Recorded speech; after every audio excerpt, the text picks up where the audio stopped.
ते बघा, शरद पवार साहेब मूळ गांधी विचारांचीच आहेत आणि गांधी विचार हा कोणीही पुसू शकत नाही, संपवू शकत नाही. असं आहे, काही अवकाळी पावसासारखे पक्ष येतात, सत्तेत येतात. काँग्रेस हा नियमित पाऊस आहे आणि हे आत्ता आलेलं हे अवकाळी पावसासारखं आहे. येतो, नाला भरून जातो, नद्या भरून जातात आणि शेती आणि जनमानसाला उद्ध्वस्त करून जातात. अशा प्रकारे या आत्ताच्या सत्ताधाऱ्यांच्या पार्टीची पक्षाची स्थिती आहे. जेवढा नाला लवकर भरतो नदी म्हणजे आणि लवकरच तो ओसरतो, पण काँग्रेस हा निरंतर वाहणारा पक्ष आहे. निरंतर वाहणारा, जसं नदी नाले असतात त्याप्रमाणे त्याला समुद्र म्हणतात. पण हा विचाराने, ज्या विचाराने हा पक्ष उभा झालेला आहे तो विचार देशातील जात पात धर्मपंथाला गाळून माणुसकीचा पक्ष म्हणून किंवा मानवतेचा विचार म्हणून आणि सर्व जाती धर्माचा सन्मान करून सर्वांना न्याय आणि हक्क देणारा पक्ष म्हणून जनता बघते आहे. इथे धर्मांधतेला, जातीयतेला अजिबात थारा नाही. तर इकडे हा देश नेहरूपासून तर राजीवजीपर्यंत आणि मनमोहन सिंग साहेबापर्यंत विकास हाच अजेंडा राहिलेला आहे. डेव्हलपमेंट आणि त्याबरोबर हा देशाची एकात्मता आणि एकसंघ देश ठेवण्यावरच काँग्रेसचा भर राहिला आहे.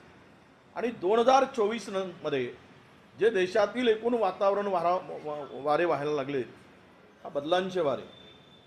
पूर्ण देश हा आता या सरकारला बदलण्याची मानसिकता तयार करून बसला आहे आणि तो त्यांनी निवडणुकीपर्यंत अजिबात कुठलीही रिॲक्शन दिली नाही. पण निवडणूक आल्यानंतर जनतेने ही निवडणूक स्वतः हातात घेऊन काँग्रेसच्या पाठीमागे मजबूतीनं, काँग्रेसच्या पाठीमागे जनता आता उभी झाल्याचं दिसत आहे.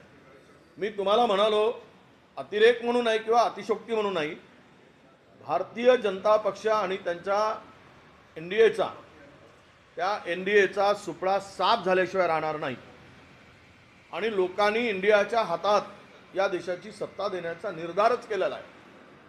कारण या जुलमी आणि अत्याचारी आणि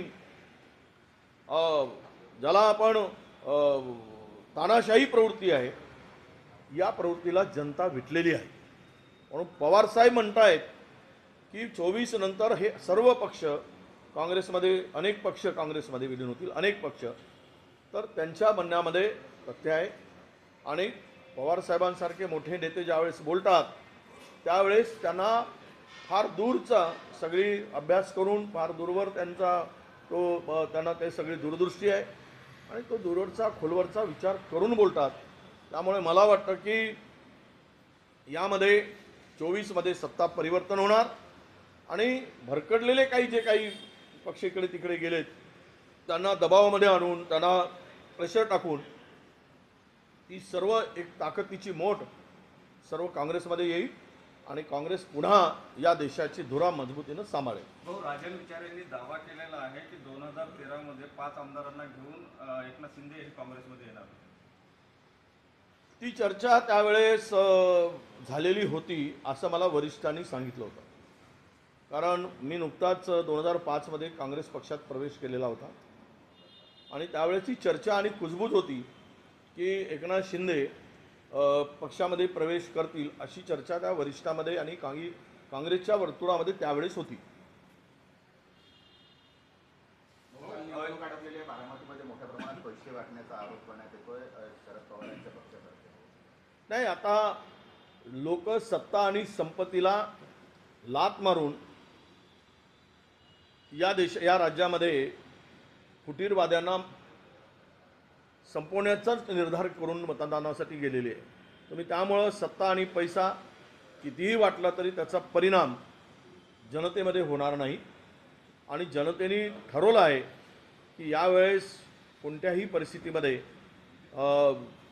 मतदान हे भारतीय जनता पक्ष आणि फुटीरवाद्यांना करायचं नाही, तर तो इंडिया आघाडी, महाविकास आघाडीच्या पाठीमागे उभं राहायचा निर्धारच केलेला आहे.